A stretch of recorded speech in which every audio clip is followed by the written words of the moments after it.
bērnu literatūras autore, tulkotāja, pētniece un vienkārši brīnišķīgs cilvēks Signa Viška. Čau, Signa! Kas par pieteikumu? Nu, sveiki, jā, paldies par uzaicinājumu. Man ir liels prieks, ka tu atnāci pie mums uz Tītnīcu un ka tu piekriti sarunai ar mani. Tad lieki laiku netērējot, sāksim ar to, kā tu sāki rakstīt. Kā tu nonāci līdz tam brīdim, kad tu saprati, ka tu varētu rakstīt, ka tu gribi rakstīt. Un, jā. Man šķiet, ka šis ir tas jautājums, kas ierindojas populārāko jautājumu top 10, ko uzdot autoriem vispār, tā skaitā arī man. Un man šķiet, ka man katru reizi atbilde nedaudz mainās, jo viens no variantiem, ko es paši saku, es tur mācījos skolā, un bija ļoti forša literatūras skolotāja, Aija Caune, un tad viņa redzēja, ka man padodas rakstīt domrakstus, un tad skubināja piedalīties literārijos konkursos, kur es arī piedalījos ar diezgan labiem panākumiem. Un tā ir viena versija, ka tā man izveidojās kaut kāds ieradums rakstīt. Bet patiesībā, kā es to izjūtu, ir, kad man bija kādi gadi 5, es sēdēju. Mums bija tāds interesants tapešu raksts vienā istabā, un skatījos uz tām tapetēm un spriedu, būtu baigi forši kaut kad uzrakstīt grāmatu.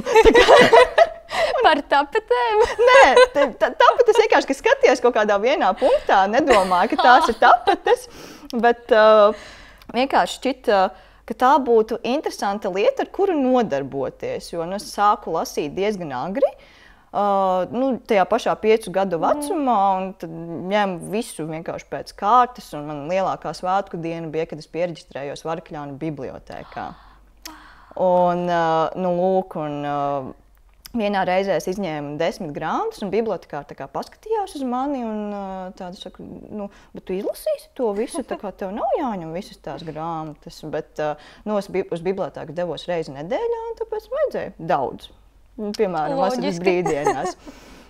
Tā kā es teiktu, ka man rakstīšana vairāk bija domāšanas process sākotnēji. Un es it kā sev par mērķi neuzstādīju, es kļūšu par grāmatu autori un tā tālāk, bet kaut kā laikam ejot, es drīzāk par mērķi nospriedu, ka es vēlos tiešām būt daļa no literatūras, no mūsdienu literatūras kopienas, un man šķiet, ka esmu tam pietuvojusies, un par to man arī tāds prieks. Bet es neteiktu, ka esmu tur, rakstniece, bet autora, manuprāt, ir tāds ļoti labs apzīmējums. Es jūtos kā autora un kā tulkotāja, ar to viss ir kārtībā, un no šiem vārdiem es tā kā nekautrējos. Jā. Un zinu, ka tu esi iemērkusi kājas vairākos žanros mēģinājusi. Tad varbūt tu vari pastāstīt aptuveni chronoloģiski, ar ko tu sāki un kur tu esi nonākusi šobrīd. Tieši rakstīšanā? Jā, rakstīšanā šobrīd. Ar chronoloģiju man vienmēr problēmas, jo liekas, ka viss ir kaut kādā vienā čupā, jo tie meklējumi parasti ir tādi haotiski. Man ir daži dzejoļi. Tiešām burtiski daži. Esmu piedalījusies arī dzejas slamā vienā. Jā, to es arī zinu. Tie daži dzejoļi, kas man ir uzrakstīti tādos ļoti, teiksim tā, sāpīgos jūtu uzplūdos, protams, tur nelaimīga mīlestība un tā tālāk, un viss slikti. Un, kad es saprotu, ka man nāk frāzes, nevis tā kā stāsts, tad jāraksta kaut kas līdzīgs dzejai. Bet tā, esmu eksperimentējusi arī ar tādiem tekstiem, bet pārsvarā proza. Īsie stāsti, es teiktu, ir tas žanrs, kurās jūtos visārtāk. Un, bērnu literatūra, bet bērnu literatūra ir, principā, nejaušība, es teiktu. Jā, mans tieši nākamais jautājums bija par to, kas tevi pamudināja pievērsties tieši bērnu literatūrā, jo man liekas, tas ir tāds, priekš manis, tas ir tāds drusku īpatnējs žanrs, man šķiet, jo man liekas, ka ir diezgan reti, kurš cilvēks, kurš var to darīt, kurš var rakstīt tieši bērniem. Tāpēc man šķiet interesanti, kā cilvēki pie tā nonāk un kas viņus pamudina. Tā kā jau es minēju, man tā bija pilnīga nejaušība, jo pagaidām vienīgā grāmata, kas man ir Kati, kas gribēja kļūt par vecstāvu Relīnas Brasliņas ilustrācijām. Un, es uzrakstīju to kā stāstu, vispār nedomājot, ka tā jebkad būs grāmata, ka tas tiks nodrukāts, ka tas varētu būt paredzēts bērniem, ka to tulkos dažādās valodās. Vispār nekas no tā man nebija ienācis prātā. Un es šo stāstu uzrakstīju, lai nolasītu akustiskajā prozas vakarā, kuru savulaik organizēju Humanitāro zinātņu fakultātē. Un es nolasīju to stāstu. Savukārt šajā pasākumā klāt bija arī Ervīns Vārde, kurš bija dzirdējis šo stāstu. Un es tā kā pastāstīšu to ķēdīti, kā nonāca vispār līdz Katei. Es to esmu gan stāstījusi, bet varbūt kāds nezina šo stāstu. Lūk. Un neilgu laiciņu pēc tā pasākuma Jūlija Dubovska no Kultūras zīmēm jautāja Ervīnam kādu tekstu. Ervīns teica, nē, man nekā jauna nav, bet klau, kur ir Signe, es dzirdēju viņa stāstu par vecstāvu, varbūt tevi interesētu tas. Tad Jūlija uzraksta man, es viņai aizsūtu stāstu par Kati, kuru tobrīd vēl sauca Lotte. Jā, par to es arī varēšu pastāstīt. Un tad tas stāsts tika nodrukāts Kultūras zīmēs pirms 3 gadiem. 3, kaut kas tāds. Lūk, un tad šo stāstu Kultūras zīmēs izlasīja Džeits Vils, tātad tulkotājs un literārais aģents, ar kuru mēs tobrīd vēl nebijām pazīstami. Bet viņš man uzrakstīja, teica, hei, es te redzu bilžu grāmatas potenciālu, tā kā, man liekas, varētu būt ļoti, ļoti labi, vai es drīkstu šo stāstu nosūtīt Alīsei Nīgelei no izdevniecības Liels un Mazs. Un es domāju, labi, sūti. Okay. Un pēc kāda laiciņa man uzraksta Alīsa un saka, es izlasīju tavu stāstu, vai tu gribētu sadarboties ar Liels un Mazs? Un es domāju, jā, protams, ka es gribētu. Un tad tika pieaicināta Elīna kā ilustratora, un tā tas viss notika. Tātad man nebija nosprausts mērķis, lūk, es tagad uzrakstīšu bērnu grāmatu, viņu izdos, un tā tas viss notiks, bet tas vienkārši bija neplānoti, un tāpēc es katru dienu brīnos par to, kā tas viss ir sanācis, un principā tā arī es sapratu, ka, hei, ir kā bērnu un jauniešu literatūra, es tāpat to lasīju ik pa laikam, bet man nebija tādas super, tur pētnieciskās intereses vai, es baigi par to tik pastiprināti neinteresējos, bet tad es sapratu, ka, lūk, es esmu uzrakstījusi darbu netīšām, kas ir piemērots bērniem, varbūt es varu arī kaut ko tālāk ar to iesākt. Pilnīgi pavērās jauna pasaule, tāpēc, ka kāds mani pamudināja uz to, un pašai tas nebūtu ienācis prātā. Neliktos, ka es tur taču nevaru tur un tā. Klasiskās. Jā, tā. Forši. Man vispār Kata ir vienmēr licies tāds kā drusku veiksmes stāsts. Tā kā manā personīgajā biogrāfijā noteikti tas ir veiksmes stāsts. Bet, grāmata ir iznākusi pirms 2 gadiem. Pašlaik tulkota 9 valodās. Wow. Un, jā. Tā kā to pasakot skaļi ir tāds, tā neko. Vai ne? Grūti drusku noticēt, varbūt, jā, es pat nezinu, kas ir tas, kas piesaista ārvalstu izdevējus šajā stāstā. Bet es tiešām priecājos, kad man atnāk atkal jauna ziņa, ka, hei, kur Kati tulkos tādā un tādā valodā, vai, hei, tevi uzaicināja uz tādu lasījumu Vācijā vai Šveicē. Tā ir milzīga veiksme un arī pagodinājums man kā autorei, ka es tiešām varu lūk ar šo darbu kaut kur braukt, lasīt, uzstāties, runāt ar bērniem un iegūt to milzīgo pieredzi. Tā arī ir privilēģija, es tā uzskatu, jo tas nav pašsaprotami, un tādēļ arī es to ļoti, ļoti novērtēju, ka tas vispār notiek. Jā, loģiski. Bet tev ir zināms, kā tas notiek? Vai Latvijas literatūra ir tie, kuri iesūta šos darbus ārzemju izdevējiem vai piedāvā festivālos, vai arī viņi kaut kā paši ierauga un uzrunā, es nezinu, tas ir tā kā patiešo pie latviešu izdevējiem vai caur Latvijas literatūru, vai kāds ir tas ceļš? Tas ir tāds milzīgs tīkls, un man šķiet, ka tur jāskatās arī pēc katras situācijas, bet kā arī bijis saskarsmē ar mani un Kati.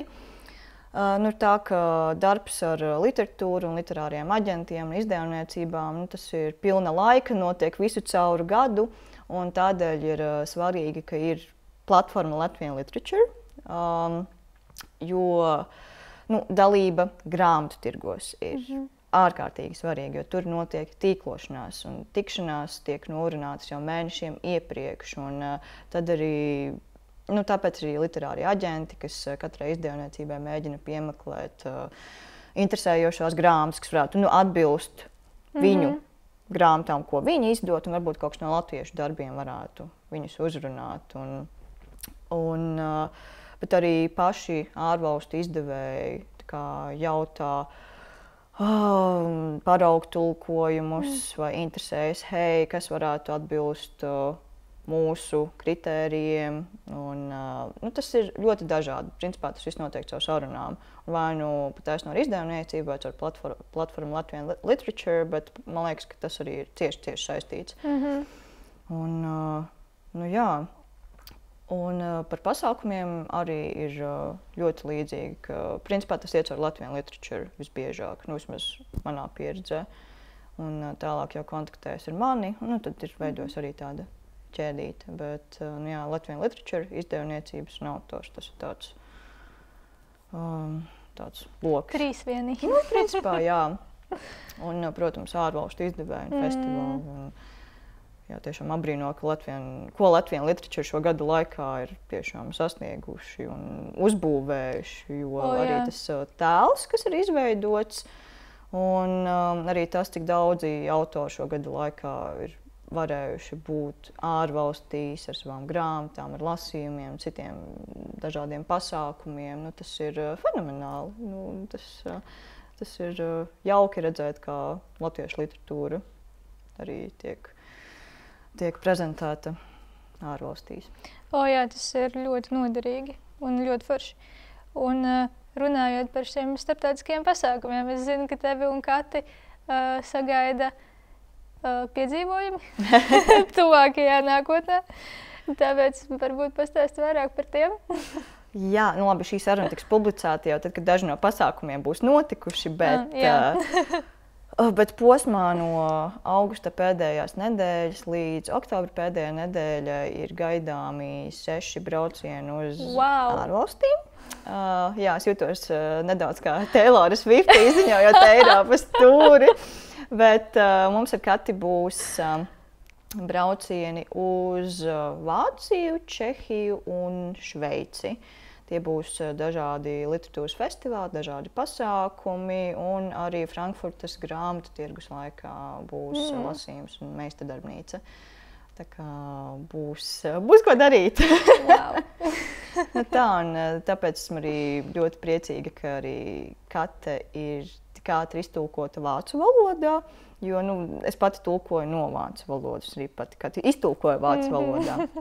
Un, tas ir ļoti noderīgi, ka autors pats prot komunicēt tajā valodā, kurā grāmata ir iznākusi. Tas ir ārkārtīgi parocīgi, jo tu vari braukt, tu vari runāties. Protams, tāpat, ja tu nekomunicē tajā valodā, kurā ir izdota grāmata, parasti ir tulkotājs grāmatas, kas tā kā arī vada pasākumu un sarunu, kas parasti norisinās angļu valodā. Bet tā, ja tu pārzini to valodu, tas ir ļoti, ļoti ērti. Tad, es arī jūtu, ka nāk tie uzaicinājumi tieši no Vācijas un Šveices, un ka tiešām viņiem patīk. Jo arī bērniem ir grūti klausīties tulkojumu. Jā, tāpēc, tas varētu būt grūtāk uztverams. Ja ir pieaugušo auditorija, tad, man liekas, tur nevilcinoties aicina un tā, bet ar bērniem ir mazliet jāpiedomā, jo arī tas laiks, cik ilgi tu vari noturēt uzmanību, atšķiras. Līdz ar to valoda ir tāds labs instruments. Jā, tu iepriekš arī esi pārsvarā Vācijā bijusi, vai ne? Vai arī Šveicē arī bija, ne? Es biju Vācijā, Šveicē un Madridē. Madridē jā, arī. bet spāņu valodās arī Jā, bet tur gan tev bija tā, ka bija tulkotājs klāt, vai ne? Jā, tieši tā. Bija Lorents Šimels klāt. Un tas bija pasākums kopā arī ar Mārtiņu Zuti, kura grāmata arī ir iznākusi spāņu valodā. Un tad mums bija tāds kopīgs pasākums. Un tad mēs lasījām latviski. Toreiz izlasīja arī spāņu valodā. Bet tur bērniem bija interesanti. Un arī nebija tie milzīgi tie fragmenti, kurus mēs lasījām. Es, piemēram, lasīju Atvērumu latviski, tad tas pat spāņu valodā. Un tā arī bija dinamiski. Un tur nevarēja just, ka ir baigā problēma, ka lūk, es nerunāju spāņu valodā. Tad, kad vajadzēja instrukcijas nodot meistardarbnīcē, tad varbūt bija mazliet sarežģītāk. Jo tad tiešām vajadzēja tulkot. Jo maziņi, viņi kurš to angļu valodu saprata, kurš jā, kurš nē. Tādēļ tur arī tas valodas aspekts parādās. Kāpēc tas svarīgi? Jā, un kādas tieši ir meistardarbnīcas parasti? Tās, kuras tu esi piedzīvojis, vai tās, kuras tev tagad būs vēl jāvada, es saprotu? Jā, būs vairākas meistardarbnīcas. Šo ideju es paņēmu no Elīnas Brasliņas. Viņa, diemžēl, nevar piedalīties tajos pasākumos. Līdz ar to man jādomā arī par to, par māksliniecisko pusi, teiksim tā.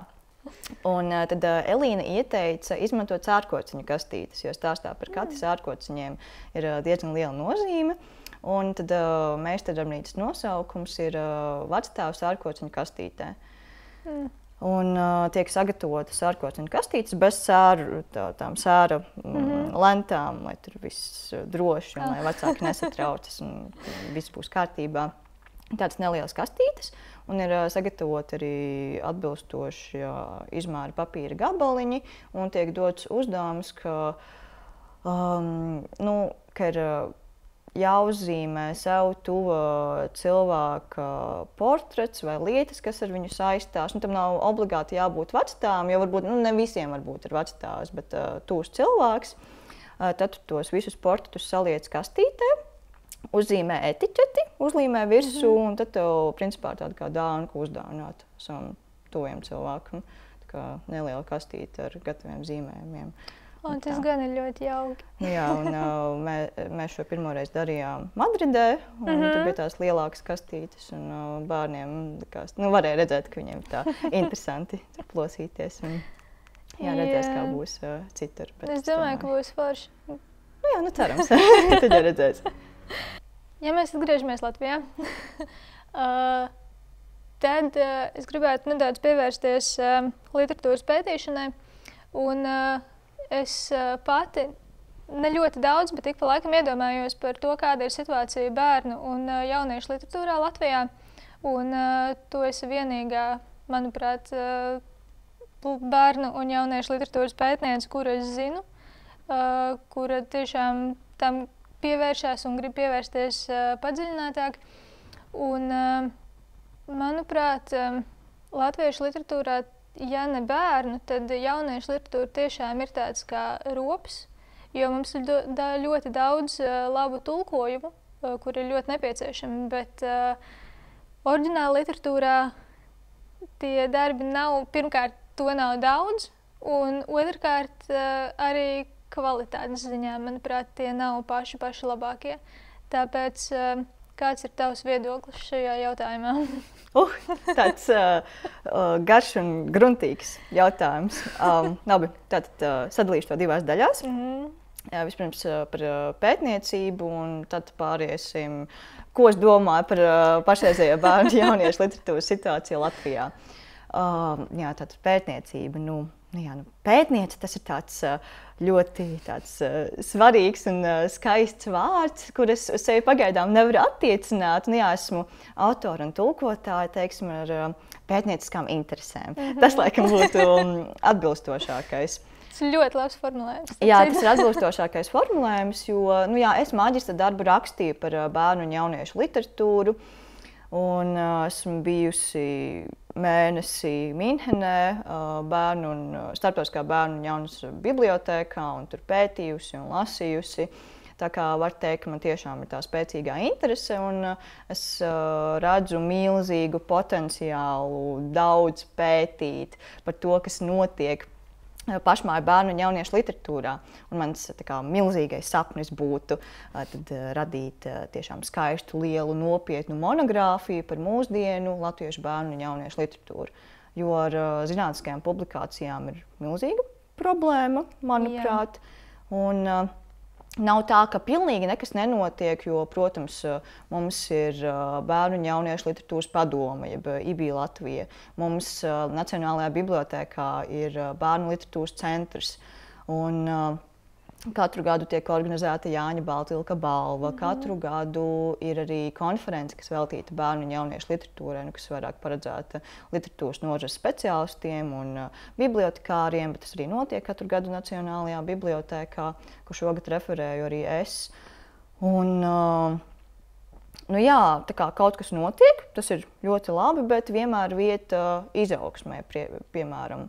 Es ļoti priecātos, ja kādreiz pienāktu diena, kad Latvijas Universitātes Literatūras, folkloras un mākslas institūtā būtu bērnu un jauniešu literatūras pētniecības nodaļa. Es nezinu, kāda ir soļi, lai līdz tam nonāktu. Noteikti vajag arī tos pētniekus, kuru īsti droši vien nav. Ir profesori Ilze Tikāne, kur arī lasa lekciju kursu par bērnu un jauniešu literatūru maģistrantūrā, baltu filologiem, kur arī es iemaldījos kā vācu filoloģe. Jā, tavos studiju gados tas bija, tad, kad es studēju, tāds vēl nebija. Tiešām. Nebija tādu kursu vispār pieejami.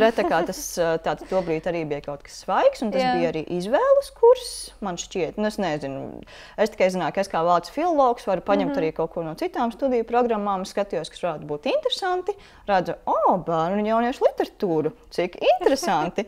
Un patiesībā šis kurs man parādīja, ka bērnu literatūrai var pieiet ar tādu pētniecisku pieejamību. Tas man arī pamudināja izvēlēties maģistra darba tēmu, kas ir saistīta ar bērnu un jauniešu literatūru. Līdz tam man tas vispār nebija nācis prātā, ka tā ir opcija, ka tā drīkst, ka tā var. Un man šķiet, ka trūkst tā iedrošinām tās platformas, ka bērnu un jauniešu literatūra nav tur tikai tas stereotipiskais skatījums, kas dažreiz mēdz izskanēt, ka tur puķīte, saulīte un tā tālāk, bet ka tiešām ar to var profesionāli nodarboties un to pētīt, un ir tik daudz dažādu tēmu, kuras varētu tiešām celt gaismā, uz kurām palūkoties, ņemot talkā tieši piemērus no latviešu bērnu un jauniešu literatūras. Un tā kā es ceru, ka šis pamazām iekustēsies. Manuprāt, milzīgs un brīnišķīgs solis ir tas, ka rudenī notiks pirmais bērnu un jauniešu literatūras festivāls Siguldā. Tas vēl ir nebijis notikums, un tas ir... Tagad jau var sekot līdzi, ka pamazām izsludina programmu. Es pat nevaru īsti parunāt, jo tas tik ļoti sajūsmina.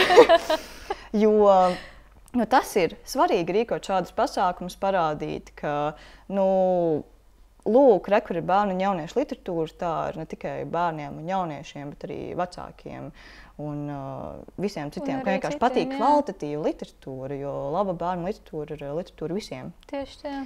Lūk, tā kā ir vieta izaugsmē, un tad jāskatās, kaut kā jāmēģina piesaistīt vairāk to pētnieku. Ik pa laikam parādās kāds maģistra darbs, varbūt kāds bakalaurs, bet vajag to visu vairāk iekustināt. Jā, man šķiet ir vajadzīgs tāds vismaz 1 vai 2 tādi kārtīgi pētnieki, kur tam pieiet nopietni un arī iedrošina citus, jo, kā tu saki, tu iepriekš pat nebija par to iedomājusies, ka kaut ko tādu var pētīt. Nē, un tad pēkšņi atklājās pilnīgi cita pasaule, ka jā, šis ir forši. Un man šķiet, ka tā ir lieta, ko tiešām man ir grūti saprast, kā to varētu izdarīt, bet tam vajadzētu notikt. Un es arī ceru, ka šis festivāls, par kuru teica, ka tas būs nevis tikai pirmo un vienīgo reizi, bet tas kļūs ikgadējs vai vismaz ik pēc reizi divos gados. Jā, bet ka tas tiešām notiks un būs. Tad es gribēju tev vēl pajautāt, kā tev... Es neieminējos par bērnu jauniešu literatūras situāciju. Jā, par to lūdzu. Par to, lūk, kopumā man šķiet, ka mēs galīgi nevaram sūdzēties par piedāvājumu, kas ir. Un, protams, izdevniecība ir liels un mazs, izdod brīnišķīgu kvalitatīvu literatūru, Zvaigzne ABC, izdod ļoti, ļoti daudz arī katru gadu bērnu grāmatas. Bet tas ir oriģināla literatūra. Arī oriģināla literatūra izdod Zvaigzne ABC pat daudz. Un es vienkārši gatavojoties pavasara konferencē, kuras referēju tieši par pagājušā gadā iznākušajām bērnu un jauniešu literatūras grāmatām Latvijā, un tas gāja cauri visam kopkatalogam un skatījos, kas tur ir. Bet tu skatījies tikai oriģinālos vai arī tulkojumus? Tikai oriģināla literatūra. Tas bija mans referējumais temats. Un, tur diezgan daudz parādās jaunu nosaukumu katru gadu, bet tur jāsijā un jāteic, ka bērnu literatūrā tur nosaukumu ir daudz. Iznāk ļoti daudz literatūras darba katru gadu, bet jauniešu literatūrā tur ir tas rops, kuru aizpilda ar tulkojumiem. Tāpēc ir ļoti labi, ka mums tiešām ir daudz spožu un talantīgu tulkotāju, kuri arī var pie mums atnest kvalitatīvus darbus latviešu valodā. Bet oriģināla literatūrā tur ir ko darīt. Jā, tas ir tāds, kā es teicu, man liekas, tāds neaizpildīts lauks. Jā, un es nedomāju, ka tas ir autors linkuma pēc, vai ka tur principa pēc neraksta, bet, tur, tev vienkārši, ja tev sanāk. Ja tu tagad piesēdīsies un nodomās, man jāuzskata baigi labais gabals tur jauniešiem, tad es šaubos, ka tas sanāks. Nē, tur jābūt tai sajūtai un autentiskumam. Pēdējos gados, ko es varu nosaukt. Manuprāt, Jāņa Joņeva Jelgava 94 ir brīnišķīgs pieaugšanas romāns. Jā, tas ir superīgs. Jā, man šķiet, ka to Mansards īsti to tā nepārdeva kā jauniešu romānu. Man liekas, ka nē. Bet lasot, saproti, šis ir lieliski. Jā, bet Jelgava jau iznāca pirms gandrīz 10 gadiem. Jā, 2014. ja nemaldos, bet varbūt tā ir kļūda, bet kaut kas tāds ir pagājis laiciņš. Tātad tos varu nosaukt. Tad arī Mansarda izdevums Iveta Stroliks tūlīt paliks labāk. Jā, tas ir ļoti labs. Starp citu arī viņu lasēju. Tur par daudz ko tur var diskutēt un tā, bet pirmkārt labs debijas romāns. Otrkārt Rīga 2000. Gadu sākumā. Attēlotas toksiskas attiecības, kas ir ārkārtīgi aktuāla tēma, vispār. Jā, jebkuros laikos. Jā, sakot, tur dažādiem risinājumiem par tiem var diskutēt un par mūžīgo bērnu pieminēšanu, tā kā anotācija, tas neveiks formulējums vienkārši. Bet kopumā es teiktu, ka tas arī ir labs jauniešu literatūras piemērs mums šeit Latvijā. Tad Lotes Vilmas Vītiņas Ūdenstornis, ko izdeva Liels un Mazs, jauka ilustrēta dienas grāmata. Tā kā neuzspēlēti, maigi, bet arī tur izlasi kaut kādas aktuālas problēmas, kas var būt pusaudzim jaunietim. Un tas tāds tiešām jauks un maigs darbs. Un dzejoļu krājums Netikumīgie. Jā, tā kā Kristas Burānas izrāda Dirty Deal teātro un 5 dzējnieku darbi par 8-klasniekiem, ja nemaldos, vai 7-klasniekiem. 8-klasniekiem, man liekas, tie bija. Arī ārkārtīgi brīnišķīgs piemērs jauniešu literatūrai. Bet tā varētu būt vairāk par vienu tādu darbu reizi gadā. Tur ir tiešām vieta izaugsmē. Es domāju, galvenais, lai tie darbi ir kvalitatīvi. Pat ja iznāk reizi gadā, galvenais, lai tas ir ļoti labs un kvalitatīvs darbs par pārējo, tad varbūt nevajag uztraukties. Mūsu jau nav tik daudz tā kā Latvijā līdz ar to. Un arī bērnu un jauniešu literatūra ļoti specifiska. Jā. Līdz ar to nav jābrīnās, ka nav daudz, bet vajadzētu būt tā, lai tiešām kvalitatīvi. Un kā tev šķiet, kas ir tās tēmas, par kurām vajadzētu vai nevajadzētu runāt bērnu un jauniešu literatūrā? Tā, man līdzi grāmatas. Tā kā runājot par tēmām, kas mazliet atkāpšos, pieminēšu savu maģistra darbu. Es savu maģistra darbu rakstīju par vecstāva tēlu bērnu un jauniešu literatūrā, salīdzinot to, kāda situācija ir Vācijā un Latvijā tieši arī tematiski. Un interesanti bija tas, ka pētot, kādas grāmatas ir vācu valodā un vispār par vecstāviem, tur skaties, tur vecstāvs nomirst, tur vecstāvam demence, tur ir bēres, tur ir saslimšanas.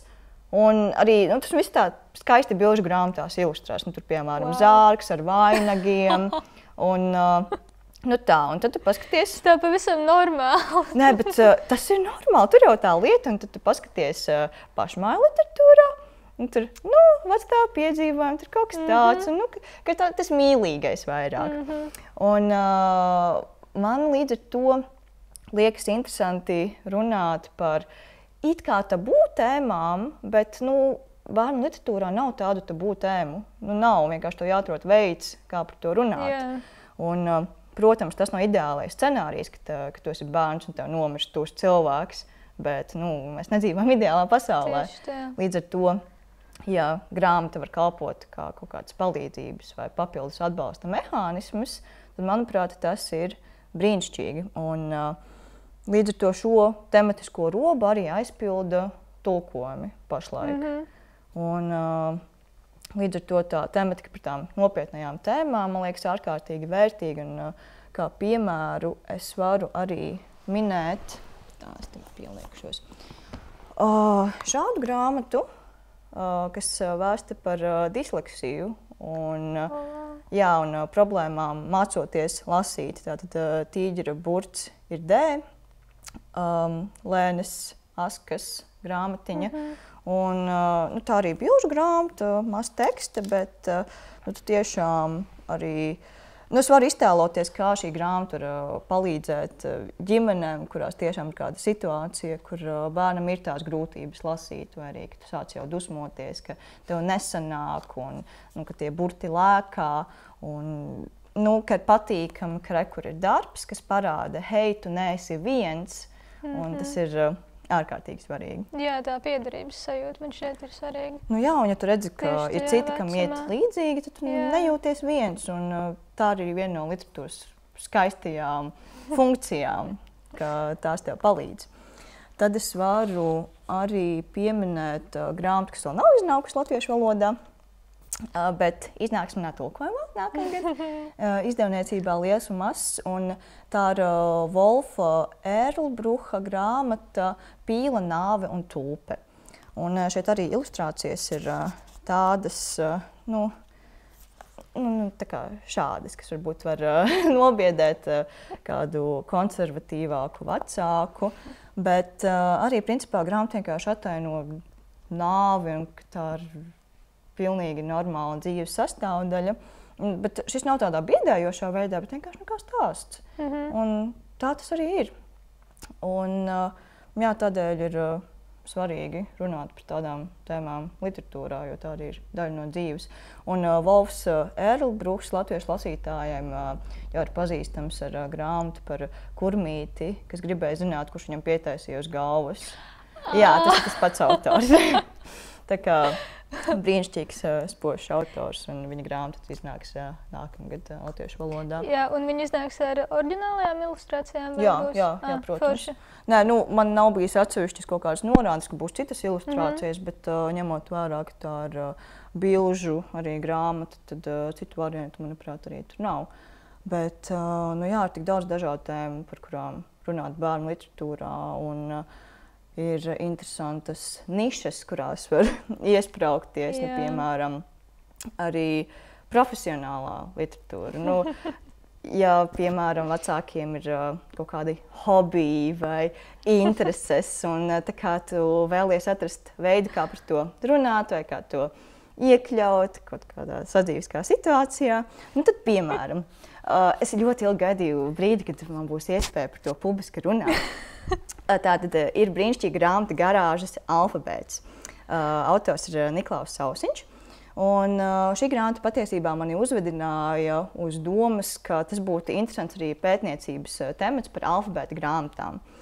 Un, nu, lūk, un šeit pie katra burta ir ilustrācija ilustrācija un vārds, kas apzīmē tādu konkrētu priekšmetu, kas saistīts ar garāžu vai tehniskām lietām un automašīnām. Un tad viens no maniem mīļākajiem atvērumiem ir šis, kur ir hidrauliskais domkrats. Man ļoti patīk.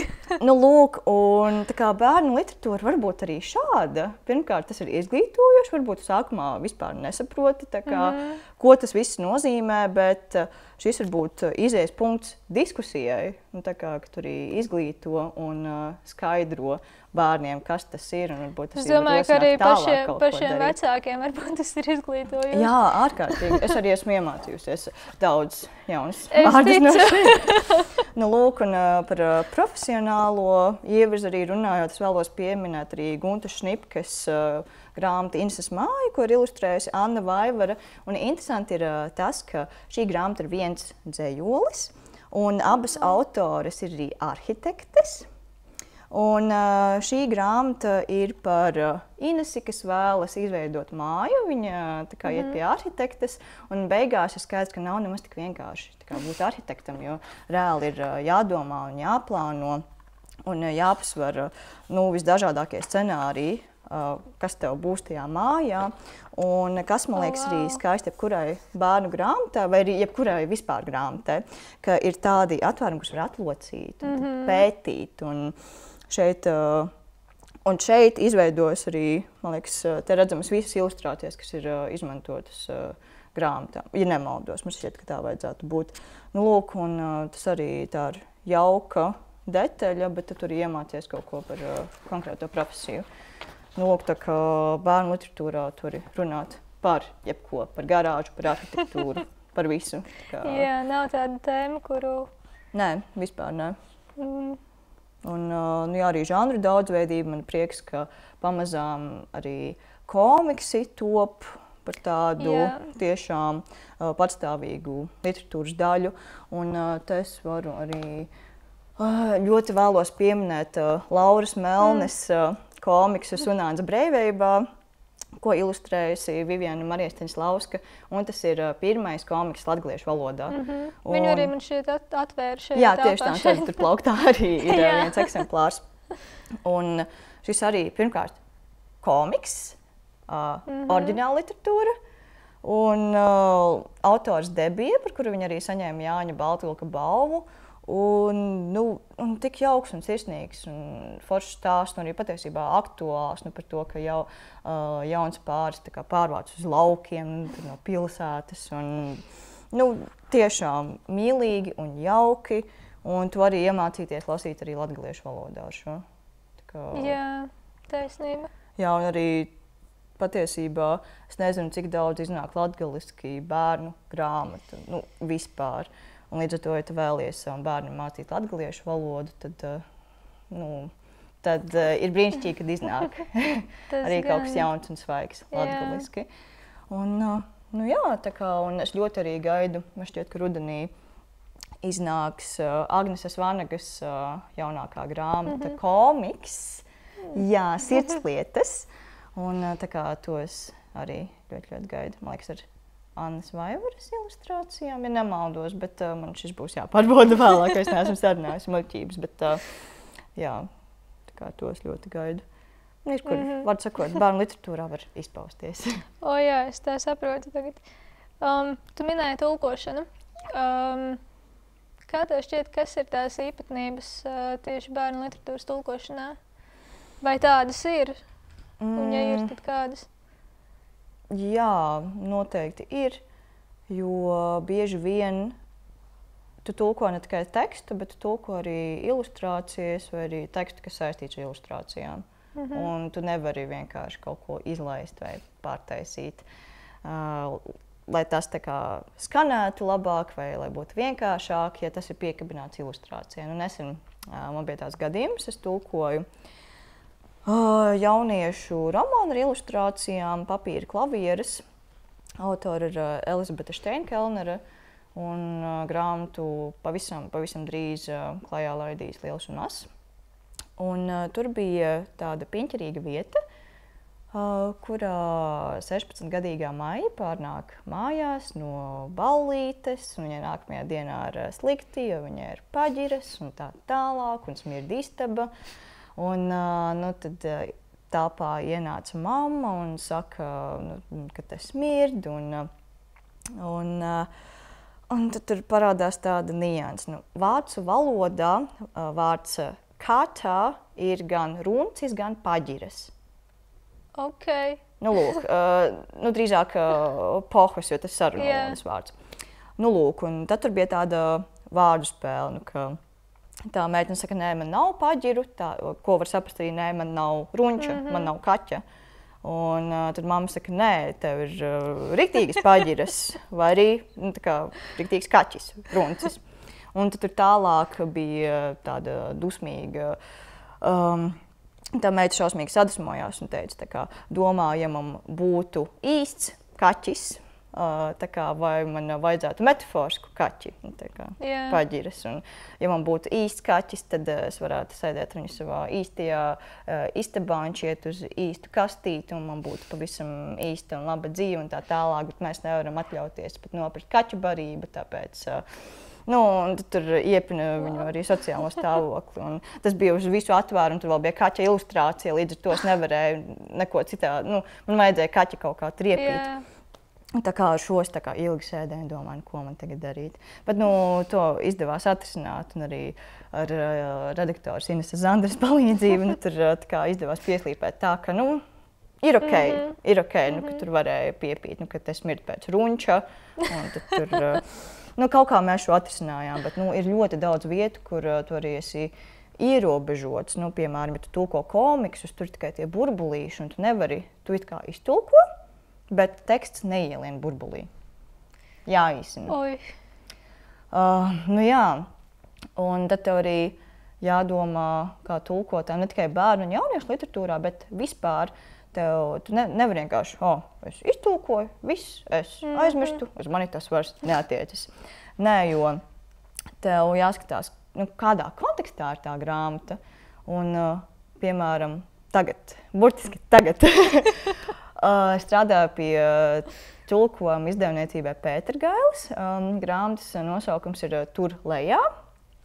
Un, tā ir izglītojoša grāmata par dzimumiem, par dzimumu orgāniem un tā tālāk, bet autori ir nebināras personas. Lūk, un attiecīgi latviskojot personu vārdus, būtu diezgan stulbi kabināt klāta dzimuma noteicošās galotnes. Lūk, bet vai mums ir izstrādāti likumi, kā pareizi atveidot nebināru personu vārdus latviešu valodā? Pagaidām nav. Bet vai tu drīksti atveidot oriģinālā? Uz vāka varbūt būtu ok, bet ja tālāk ir saistītā tekstā, kur autora biogrāfijas, tad būs dīvaini, ka tur parādās vārdi ar umlautiem un ka lasītājs pat nezina, kā to izrunāt. Taisnība. Lūk. Un tulkotājiem tiešām jādomā, bet jābūt arī iejūtīgam. Un arī, ja tu redzi, piemēram, grāmata ir par dzimumu vienlīdzību, par dažādiem dzimumiem, par to, ka varbūt arī nebināras personas. Un tad tu paklausies kādu interviju, un tu saproti, jā, autori arī identificējas kā nebināras personas, un tad tu nevari bliest vienkārši tās galotnes klāt, un tev jāmācās risināt tādas situācijas. Jācīnās par, negluži par taisnību, bet jāmēģina paplašināt valodas robežas, ieviest kaut ko jaunu, ja tas vēl nav bijis, jo pasaule mainās, un tad valodai arī jāpamainās līdzi.